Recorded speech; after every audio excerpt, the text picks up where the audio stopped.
Hey guys, and welcome to the Working Money Channel. Have you guys been paying attention to the Korean market when it comes to XRP? Dom here posting this, okay?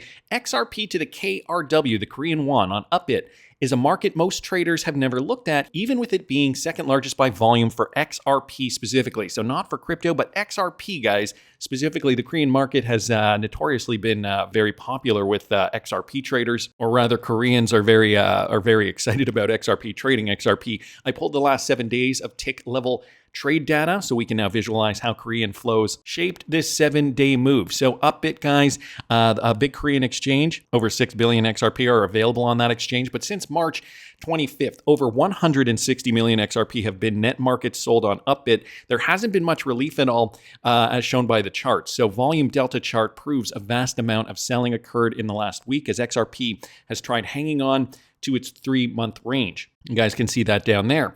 XRP to the Korean won trading pair is very, very active as well. Over 2.4 million trades within a 7-day period. Let's not forget the population of Korea is not humongous, okay? And they're the only country that uses the Korean won. 61.3% of trades were sell trades. Most active hour by volume was actually 9 a.m. Eastern Standard Time, so that's interesting considering they're on the other side of the world.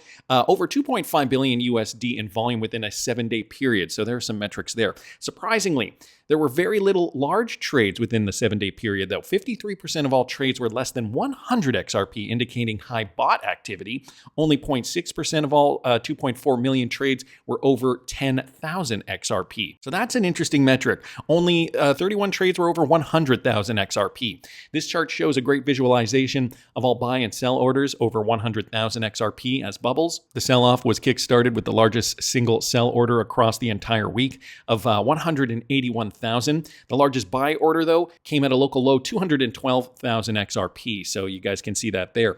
Got to keep moving down here. Now, if we separate the volume deltas by trade size, it shows something interesting. Small orders under 100 XRP were relatively flat, proving high bot and algo activity. Medium-sized orders seem to be actual retail selling off, and the large orders only attributed 6 million out of the 160 million net sold, so it wasn't whales selling off aggressively. Why are they keeping the XRP corridor so liquid in Korea? Okay, so this counter plot shows price impact of trades over 1,000 XRP 10 seconds after they were placed. Trades over 100,000 XRP showed the highest average price impact within a very tight range. This suggests the large players move size strategically, executing with minimal slippage. So could it be, retail, high-frequency trading, scalping, really kind of studying the market and understanding XRP prices that well? I don't know. It does seem like, there are a lot of bots trading too. So it's really hard to say. Dom finalizes this tweet thread by saying, as I continue to collect overflow data from Upbit, I hope to learn more about their impact on the global XRP market. My next thread will likely focus on the key differences between Coinbase, Upbit, and Binance markets and who really controls the XRP price. So I would be interested in following that. Wanted to thank Dom for posting that. Maybe one of the reasons is because of crypto utility in Korea and, Southeast Asia in general. We are noticing more banking partnerships expanding, the secondary and tertiary Ripple partnerships expanding into other regions of the world. This coming from Mike Manfield now. Clearbank is to provide GBP, so Great British Pound clearing services to Kraken. We recently just got some Kraken news yesterday. If you guys didn't catch the video I did on that, I will link it up here in the top right-hand corner. But we should remember Clearbank and Temenos did form a strategic partnership way back in March of 2020. And for those of you guys who do not know, Temenos is a longtime Ripple partner for many years, even before this. Well, now Clearbank is to provide GBP clearing services to Kraken. Clearbank, an enabler of real-time clearing and embedded banking, today announced a new regional relationship with Kraken, one of the world's long-standing, most liquid and most secure crypto exchanges, or digital asset platforms, as they put it here. The extended partnership sees Clearbank provide Kraken's UK-based clients with GBP clearing services, enabling seamless on and off ramps. So that's positive news for UK-based clients. Building and maintaining reliable instant fiat payment rails has been a consistent challenge that has obviously held back adoption. But with this integration, guys, Clearbank solves this challenge through its direct partnership with Faster Payment Service, or FPS, and its virtual international bank account numbers offerings. As such, Clearbank will provide Kraken's retail and institutional clients seamless on and off ramping, as well as the additional security due to its deposits being held by the Bank of England. So that is very interesting news. We've got a few Ripple partner connections here. The Bank of England also a Ripple partner. And so, well, XRP clear to go, clear to run in the UK. It's only really the only country left is really the United States, where we're waiting to see meaningful clarity. In the US, we're hearing about all the stablecoin regulation, but eventually more crypto clarity will come down the pike. I think with Paul Atkins at the helm now at the SEC, I think he's going to be a lot more favorable to cryptocurrency. Well, he's definitely already proved himself. And so, guys, this is, just continuing to build the infrastructure in other regions around the world. Nevertheless, it is good to see. So I wanted to thank Mike for posting that. Eleanor Turret here with some brand new news. Both the Senate's Genius Act and the House's Stablecoin Act have passed out of their respective committees. So guys, that is the latest. So what now? Okay, what can we expect? The bills await debate time on the floor and a vote in their respective chambers. In the meantime, two crypto lobbyists tell me there will likely be a coordinated push behind the scenes over the next few weeks to get the two bills to mirror each other, as there are still some differences between them. So that's an interesting little detail there that I think is important to note. If they can get them to be in relatively the same place on their own, it will avoid having to set up a so-called conference committee, which is formed so members from both chambers can negotiate to create a final version of the bill everyone agrees on. The House is also set to move on to market structure now. The first hearing on the subject is set for Wednesday, April the 9th. She also does adding here that once there's consensus on the bill, it will need to pass both the House and Senate before heading to President Trump's desk. Could be one or the other, or a mix of both. So who knows, guys? We are now in the waiting phase. It does need to be debated on. They do need to, or at least this source here from Eleanor Turret is saying they need to be mirroring each other in a certain way, I guess, to kind of clarify their stance on these stable coins. So interesting to say the least. This is a landmark event, according to Vincent Van Cote here. After this passed into law, we will see the commencement of the replacement of cash and fiat as we know it. So are we going to say bye-bye to cash? I mean, I think there's always going to be a place in the system for cash. I don't think it's going to go away for good. It's not like a CBDC, as he puts here. My view is that, say, a JP Morgan has their own coin. When you buy and hold JP coin, you are effectively banking with them indirectly, as JP holds the fiat. So that's the first one there. Now he says, on to the double dipping. Issuers, mainly banks, can now enjoy holding fiat as cash assets, as well as stake their stablecoins or lease them out to make even more money. This is why, there was such a pain point there with regards to the yield-bearing stablecoin, or some people were commenting on how if it's not going to be yield-bearing, who's going to use it, right? Don't you get it, guys? This is nuts. This is like holding a sardine out to an alley cat. Banks are wanting their profits stat, and you will see how quickly and shamelessly they will move and pass legislation. Now, as my fellow XRP followers might be thinking, what about XRP? Is it going to be replaced? A big no, he says, okay? The biggest problem will always be liquidity. And again, this is what Ripple has been saying from the beginning. Liquidity, liquidity, liquidity. XRP has to be liquid. All these stablecoins have to be liquid. We need something to move everything around. And unless that thing is liquid, things are not going to move, right? And XRP is that digital asset. He goes on to say, and with XRP as a high value, with nearly guaranteed liquidity like there has never been. Well, that is what Ripple had been working on. And over the years, they've been very successful at keeping XRP very liquid. And if you know anything about banking, you know that it's always about liquidity, and banks sometimes pay through the nose to get it. Pun intended. Now enjoy this hilarious skit about bank liquidity delivered by none other than Robin W. And he links a YouTube link there. I will link this in the description if you guys want to watch that. So it's going to be about liquidity. The Stablecoin Act is certainly going to help Ripple's prospects with XRP. XRP still does need to be liquid. With regards to stablecoins, though, want to talk a little bit about, the possible problems if some of these stablecoins get depegged. Representative Stephen Lynch did make a comment at the House Financial Services Committee hearing on stablecoins. Listen to this. It is a certainty, because of all the history we've had, and nothing's changed, that these stablecoins are going to depeg, and they're going to require a bailout. And now you have a president who's issuing his own stable coins and meme coins, and those are going to fail.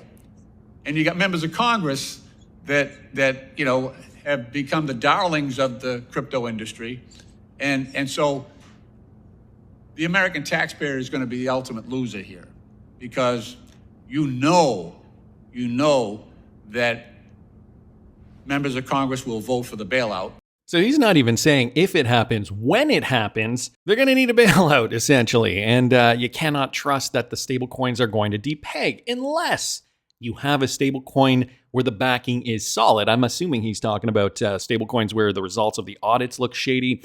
I took to Grok because I know I've read this information before, but I wanted to double check, okay, with regards to the RLUSD, I basically asked, what is the RLUSD backed by?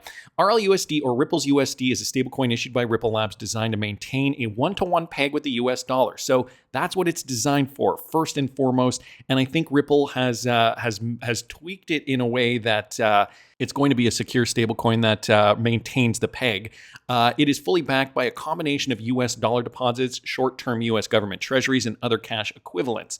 This backing ensures its stability and is subject to regular audits by an independent third party. Of course, they release the monthly results to maintain transparency. I did do a deeper search, so this gave me some more information here, and I will link these Grok results in the description. RLUSD, so basically the background, asset composition. So it's a mix of US dollar deposits, as we talked about, short-term treasuries, cash equivalents, regulatory oversight. Survey note here, detailed analysis. Okay, so this note provides a comprehensive examination of the backing of the RLUSD, the Ripple stablecoin, based on recent information available as of April 4th, 2025. So it gives more information here. Constant value, backed by assets. The following analysis synthesizes data from Ripple's official documentation, press releases, etc. So what do we have here? US dollar deposits. So this is held by the NYDFS approved depository institutions. US government bonds category includes short-term US Treasury bills. So some of the same things we already know. Known for its safety and liquidity measures. Cash equivalents. These encompass government money market funds. So giving us some more detail there. These are low risk, high liquid assets, further supporting the stablecoin's stability. The reserve composition is designed to maintain a one-to-one value with the US dollar, and the market value of reserves at least equal to the nominal value of the outstanding units as of the end of each business day. Need I remind you too that there have been multiple Ripple representatives going on the record saying, how rigorous this process was to make sure that this stablecoin was going to function properly, that they follow the rules of the road, and that the RLUSD was going to be regulatorily compliant in the United States specifically. So, in conclusion, I'm just going to jump to the conclusion again. I'll link this in the description. In summary, RLUSD is likely backed by US dollar deposits, US government bonds, cash equivalents. That is basically the summary we have, held in segregated accounts under NYDFS oversight with regular audits ensuring a one-to-one peg with the US dollar. So a few factors there that are really supporting the robustness of this stablecoin. This backing, combined with Ripple's regulatory compliance and market strategy, positions the RLUSD as a reliable player in the stablecoin ecosystem, particularly for cross-border payments and institutional use. So that was the other thing, right? The institutional use cases are important for Ripple. And so I have confidence that, this is not going to be a stable coin that does depeg, but that's just what I think. X Finance Bull here, guys, posting this. Ripple just unlocked 1 billion XRP. So at the beginning of every month, we know 1 billion XRP is released from escrow. The release here, though, was 2 days late, split into 3 separate transactions. Well, we've seen that before. 700 million XRP was instantly relocked back into escrow.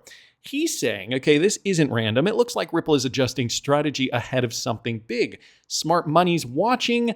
Are you? So, I gotta say, I'm a little skeptical of this. I wish Leonidas would come and maybe set the record straight. I don't know if you guys know Leonidas Hadjilozu on Twitter. He has, been an authority on the Ripple escrow for several years now, basically since Ripple started the escrow. But here's what X Finance Bull notices. Okay, April 2nd, Ripple locked back 700 million. April 3rd, Ripple unlocked 1 billion in 3 separate transactions. Usually this does happen at the beginning of the month. So, even if it's a weekend, I think it does happen at the beginning of the first of the month. And now at this point, it was April the 3rd. So does it have to do with something? Maybe somebody was waiting for Liberation Day, April the 2nd. Who knows, guys? Escrow is a system where the third party holds assets, in this case, the XRP tokens, until certain conditions are met. For Ripple, they use escrow to control the release of XRP into circulation gradually. So is there something fishy going on? Again, I gotta say, I'm a bit skeptical, but then I saw this, guys, from Good Morning Crypto. US Secretary of Commerce explains how the government can leverage a gratis vendor. You know what a gratis vendor is? What is a gratis vendor? A gratis vendor is an approved vendor for the United States of America that gives product to the government, doesn't sell it. Okay.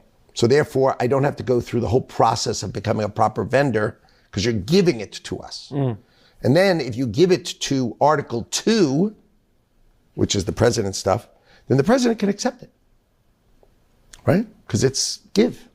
Sorry, Howard, what's an example of this? Like just to make I write some software. You write some software. I write some software for the Commerce Department to do a better job of XYZ. You just give it to me. And then I do QA on it, and I can take it. If you sell it to me for $1, we go into government hell. Right, the whole rigmarole. Right? But if you give it to me. A gratis vendor means a vendor that could in fact just give the government something for free. So guys, now with all this speculation, the XRP escrow acting a little funny. Is there a possibility that Ripple is a gratis vendor? I mean, we know in terms of, the optics. I mean, Brad Garlinghouse and Stuart Alderati visiting the White House with Donald Trump. I think there actually is a very good possibility that Ripple could be a gratis vendor. And, this idea that Ripple could donate, could give the White House XRP, maybe the escrow could be going to the White House at some point once a month as we do transition to a new financial system. I mean, I don't know. There are so many possibilities to ponder here. I just thought that to be an interesting idea. So I wanted to thank X Finance Bull here. And of course, Good Morning Crypto for posting that. And so as we're speculating, as we're realizing how this is all shaping up, my mind was blown as soon as I saw this Ashley Prosper tweet. Now, if you guys didn't see the latest Bearable Guy video I did with regards to not financial advices, Bearable Guy Franklin D. Roosevelt video, I do suggest you watch that first. I will link it up here in the top right-hand corner. Some more interesting observations here from Ashley Prosper. Franklin Delano Roosevelt died on April the 12th, 1945, Little White House, Georgia in the United States. It is now a museum. Look at some of the pictures online. She found a few items that may curiously align with Bearable Guy riddles. Take a look in the museum. So she writes this, take a look in the museum. You can see a fireplace, a bookcase, a clock, gavels, and a horse head figure. Things that make you go, Okay, this is just another photo of the clock, the gavels. Where's the horse head figure there? Oh yeah, right over there, the horse head figure. And so, I mean, coincidences galore. But I think it's more than a coincidence, guys. After watching the Not Financial Advice video, she says all of these items can be found in the Bearable Guy Christmas riddle. The astronaut and rocket in the riddle could reference the International Day of Human Space Flight, which also falls on April the 12th. Interesting side note, FDR was well known for his drinking and smoking. He signed the Cullen Harrison Act, permitting the sale of a low-alcohol beer and wine, and later the 21st Amendment, which repealed the 18th Amendment prohibition, was ratified. Perhaps a connection to the cigar and the champagne in the Bearable Guy riddle. There are also a lot of paintings and models depicting ships, another Bearable Guy favorite, as you guys know. So, of course, we want to credit Not Financial Advice for this, but I mean, I don't know, guys. What do you think? Look at that ship. We've even got a ship up there. It does look eerily familiar to the Bearable Guy riddle. So more connections here, courtesy of Ashley Prosper. Wanted to thank her and, of course, Not Financial Advice for bringing that to our attention. All these coincidences are lining up. We just have to be ready for when the money does roll in, and we have to be sure that we're cashing out when it's appropriate. For more information on where I'm cashing out, me personally, I've opened up my portfolio to all my Patreon subscribers. Follow me at patreon.com/Working Money Channel for more information on that. I wanted to also just mention that the Working Money Channel merch store is open. The brand new merch store, I'm offering 20% off to everybody this month. Look at that, guys. You can get a Bearable Guy baseball tee, 20% off right now. Link is in the description of the video. And please subscribe to this channel if you haven't already. Like the video if you like the content I'm providing. I always love hearing your comments. See you in the next one, guys.